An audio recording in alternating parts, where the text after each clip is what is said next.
আইনের সহযোগিতা পাবো না? মাননীয় প্রধানমন্ত্রীর কাছে একটু আবেদন করতে আসি, আমার বাচ্চারা জানি আমার বুকে ভিড়াইয়ে দেয়, আমার সোনার টুকরা জানি আমার বুকে ভিড়াইয়ে দেয়। আমি আর হারতে পারতাছি না, একটা মাস ধরে দৌড়াদৌড়ি করতেছি, না আছে খাওয়া, না আছে দাওয়া, না আছে গোসল, খালি দৌড়াদৌড়ি করি, কিন্তু আমার বাচ্চার কোনো খোঁজ এই পর্যন্ত পাই নাই। বাচ্চার কোনো খোঁজ পাই নাই, কেউ আমার বাচ্চার খোঁজ দিতে পারে নাই। আমরা থানায় যাই, থানা থেকে আসি আর যাই, সকালে আসেন বিকেলে আসেন, এমনকি আমি এই প্রেগনেন্ট অবস্থায় রাত 1:30 বাজে ওই থানার থেকে আসছি, কিন্তু আমার প্রশাসনরা কোনো সিদ্ধান্ত দিতে পারে না। আমি যে ফুটেজ দিছি তারে নিজে সংগ্রহ করে ফুটেজ দিছি, আমি পেন টাইপ নিজে সংগ্রহ করছি, মনিটর নিজে আনছি, তারপর লোক নিজে আনছি, আনিয়া আমি এই ল্যাপটপ পেন টাইপে আমি থানায় জমা দিছি। 2 দিনের ফুটেজ দিছি। 2 দিনের ফুটেজ যদি তারা নিরিবিলি দেখতো, যে কোনো কিছু এ জায়গা বের হয়ে আইতো যে আমার বাচ্চাটা কি কারণে যে বের হইলো না বিল্ডিং থেকে। বিল্ডিং এ কি খাইয়ে বেলাইলো, সিঁড়িতে কি খাইয়ে বেলাইলো আমার বাচ্চারে, এই পর্যন্ত আমাকেও কোনো তথ্য দিতে পারে না। আমরা র্যাব অফিসে গেছি, আমরা থানা পল্লবী থানায় গেছি, তারা আজ পর্যন্ত কোনো আমাকে তথ্য দিতে পারে নাই।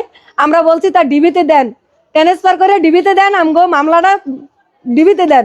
আমরা 4 তারিখে স্বাক্ষর দিয়েছি, আবেদন করছি যে ডিবিতে আপনারা আমার এই আবেদনটা দেন, যেহেতু আপনারা পারেন না। তারা বলতে আছে দিমু দিমু বলে আজ পর্যন্ত ডিবিতেও দেয় নাই। না, আমরা কি আইনের সহযোগিতা পাবো না? মাননীয় প্রধানমন্ত্রীর কাছে একটু আবেদন করতে আসি, আমার বাচ্চারা জানি আমার বুকে ভিড়াইয়ে দেয়, আমার সোনার টুকরা জানি আমার বুকে ভিড়াইয়ে দেয়। আমি আর হারতে পারতাছি না, একটা মাস ধরে দৌড়াদৌড়ি করতেছি, না আছে খাওয়া, না আছে দাওয়া, না আছে গোসল, খালি দৌড়াদৌড়ি করি, কিন্তু আমার বাচ্চার কোনো খোঁজ এই পর্যন্ত পাই নাই। সন্তান মাগরিবের সময় আমার রুমে মোবাইল দেখে, মাগরিবের পর 7টার দিকে আমার বাচ্চা 2 পিস বিস্কিট লইয়া বের হয় গেটের এই জায়গা। বের হওয়ার পর বলতেছে আম্মু আমি 2 পিস বিস্কিট নিই। আমি কি আচ্ছা নেও, আমি কি 2 পিস বিস্কিট তুমি কি করবা? আমার বন্ধুর 1 পিস দেবো, আমি 1 পিস খাবো। আমি কি আচ্ছা দাও। সামির করিয়া, ওই বাচ্চাটার নাম সামির, বাচ্চাটা ওর একই বয়স, ওর বয়স 5 বছরই। বন্ধুর বাসায় 7টা 1-এ ঢুকিয়া খেলাধুলা করে। এইটা বন্ধুর বাসা। বন্ধুর বাসায় ঢুকে বন্ধুর বাসায় 7টা 40 পর্যন্ত খেলাধুলা করে, 7টা 41-এ বের হইয়া আমার মেন গেটে ঢুকে। মেন গেটে ঢুকিয়া সামনে জুতা ফালানো দেখি, কিন্তু বাচ্চা আমার রুমে যায়নি। আমার বাচ্চার পিছনে পিছনে বাড়িওয়ালা উমর সে ঢুকছে।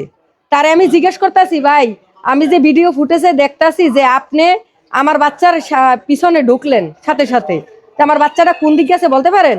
সে বললো আমি সিঁড়িতে বসা দেখে গেছি।